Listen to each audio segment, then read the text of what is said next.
My name is Heather Beck, and I own K9 Lifeline in Draper, Utah. Today, I wanted to talk about one of the most effective and efficient things that we incorporate into our training program, crate training. This is a critical life skill that all dogs and puppies should have in their toolbox. So today, I'm going to go over the basics of what you need to do to properly crate train your new dog or puppy. Crate training. This is a part of creating structure at home. So to create a structured life for your dog using primal instincts and needs, we utilize the crate. The majority of K9 Lifeline's training programs utilizes the crate. By using natural den instincts of a dog, one can give the dog a safe place to truly rest and relax. Although the crate is not always used, it is highly recommended at the beginning to help establish a schedule for the dog, including feeding, housebreaking, and downtime for the dog and the owner. By coordinating a routine of working, then resting, or working, eating, then resting, dogs are given the same opportunities they would use in the wild to have to think and exercise before food and rest. Using proper scheduling and consistent house rules, the dog will become more confident in your leadership. Also, dogs become calm and focused during interactions when given the proper amounts of rest combined with meaningful activities. Dogs are often overstimulated and under-challenged mentally and physically. This portion of training helps to bring the dog back to a natural state of mind and body. Crate training. Crate training is the most effective way to train a dog of any age. When using a crate to train a dog, an individual is working with the dog's natural behaviors. Canines throughout time, and even today's modern canines such as wolves, live and raise their young in dens. Dogs' natural instincts are not to go to the bathroom where they sleep. They learn this from their mothers. Dogs feel the same safety and warmth of a den when they are in a crate. This idea can be used to easily housebreak a puppy or older dog. Another benefit of crate training is that the dog is somewhere safe and comfortable when no one is around to supervise the dog's behavior. The crate is a positive gadget and should be viewed as a babysitter for the dog. A dog that is crate trained has the feeling of its own safe place. When taking the dog on trips, the crate is easy to take along to hotels or even to be used in a tent. Your dog will feel safe and comfortable in an unfamiliar place. When taking your dog to the vet, groomer, or for us, even boarding at our facility, they're often put in kennels. For a dog that is crate trained, this stressful experience is reduced by the dog having the same positive den feeling. From a human perspective, confinement is horrible, but to a dog, it is safe and comforting. Some mistakes that lead to bad dog behavior stem from people not being able to leave their personal feelings behind. Many dogs are left out in the yard during the course of a workday. You are not doing your dog any favors by leaving them outside. A dog that is put outside when the owner is away tends to pick up many bad habits such as barking, digging, and chewing. Not to mention that this type of training doesn't encourage housebreaking. The dog never learns to hold it. Also, leaving a dog outside during the hot summer months, even with shade, can lead to heat stroke and death. Puppies and new adult dogs left out in the home alone can also get into trouble, which includes chewing, having accidents, and pretty much anything that they can get their noses and teeth into. Eliminate these problems by simply crate training. When using this method, one can be assured that the dog is in a safe place when the owner is gone. When someone is home, the dog can be supervised out of the crate and then disciplined for any negative behavior. When catching the dog in the act of being destructive or chewing is the best time to discipline. This assures that the dog can make the connection of why it is being punished. When you don't catch him in the act, don't call the dog to you to punish him. It's too late. If you chose to punish under these circumstances, it will make the dog wary of coming to you and will hurt your house training efforts. A popular misconception is that the dog knows what he did because he looks guilty. A dog has that look from prior experiences. He knows that when you come across a mess, you get angry. Your dog learned to associate a mess with your anger response. He cannot perceive the connection between making the mess in the first place and your anger. Being patient with your new pet will get you much further than being angry. Also, Never swat a dog. It will just create fear of you and your touch. Rubbing the dog's nose in the mess is unsanitary and disgusting. Dogs become house trained in spite of such tactics and not because of them. Always keep calm when coming upon a mess. Use white vinegar as a cleaner. This will neutralize the odor so the dog will not be attracted back to the same spot. When it comes to crate training a puppy, buy a crate that the puppy will be able to grow into.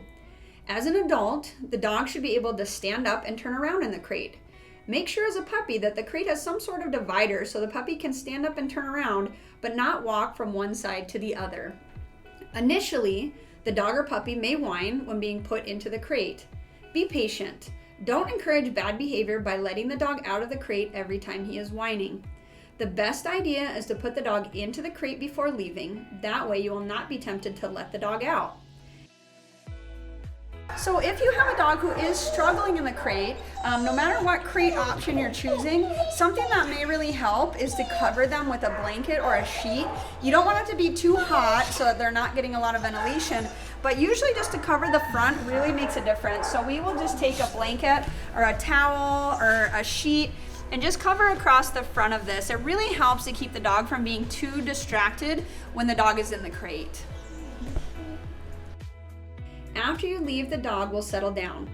After a couple days or weeks, the pup will get used to the idea and will not whine when being placed into the crate. Crates are also the perfect tool to help establish a schedule for housebreaking. So when I'm providing food in the crate for the dog, I want to be able to calm the dog down, provide the food, and then walk away. Just give them the opportunity to eat. I don't want to bother them. I don't want to mess with them. Give them enough time to eat. Usually I'll wait about 5 to 10 minutes. After they're done eating, what I'll do is I'll pull the dish out of the kennel. And it depends on the dog. Some dogs at that point will need to go out to go to the bathroom. Other dogs will be fine to be in the crate for that 1 to 4 hour time period as well. So here we go.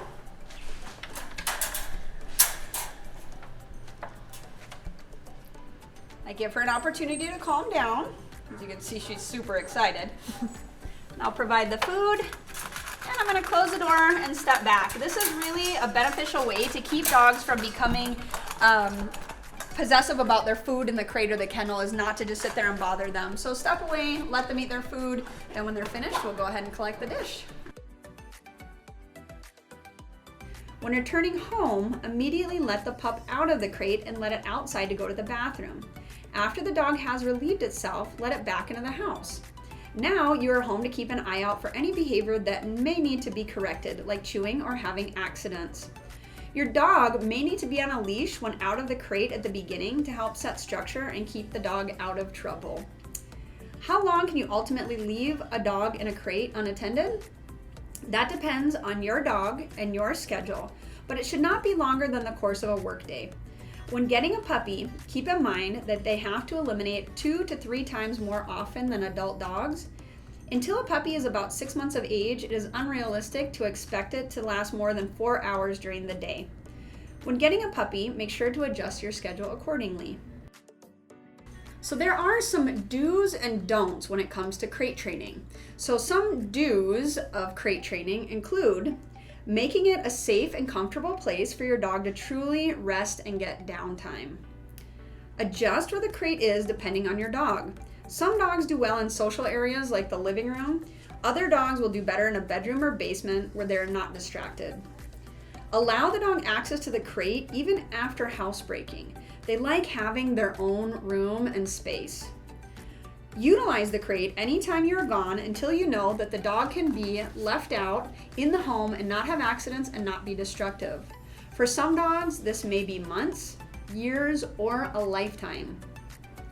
Leave chew toys in the crate, preferably nothing digestible. We want it to relieve stress, not contribute to the dog having an accident. Be calm when putting the dog in and out of the crate and make it a non-event.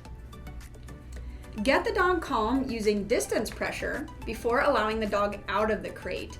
Use a leash if necessary to slow down how the dog moves out of the crate with you.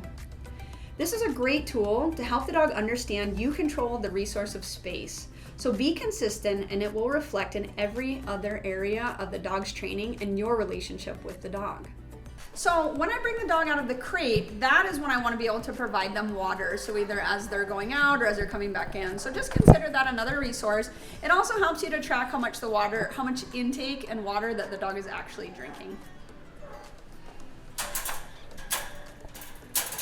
So Trey gets to come on out. And I'm just putting her on leash just for the video here. Easy. See, she's only got 3 legs, and then I provide her water, whether she wants it or not. That's not a bad thing, but I want to be able to offer it to her. Come on, drink.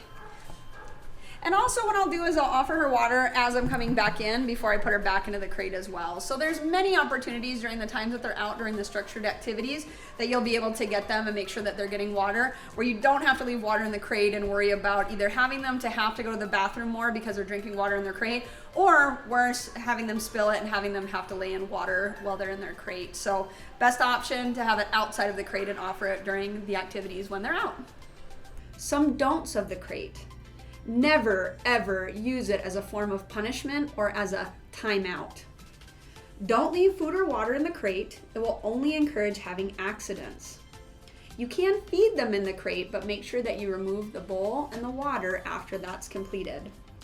Don't leave bedding if your dog is a destructive chewer. This might save you a vet visit for an obstruction. Don't crate your dog for long periods of time without doing a structured activity beforehand. Don't use potty pads or newspapers in the crate. This will only encourage your dog to go to the bathroom. We'll want to encourage the pup to hold it. Don't leave young dogs in the crate too long. Rule of thumb for leaving a pup is age in months plus 1 hour. So a 2-month-old puppy shouldn't be in the crate longer than 3 hours.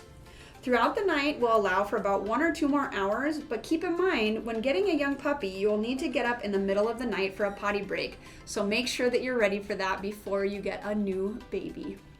When it comes to any training program, what you do with your dog outside of the crate is just as important as what the dog is doing in the crate, which ideally is resting.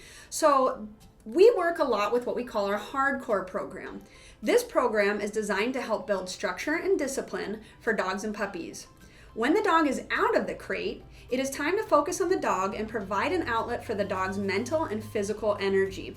You want to give the dog a real reason to want to rest when it's in the crate. This program allows the dog and the owner time to rest between activities. This way, when the dog is out of the crate, both the owner and the dog will be rested and more focused.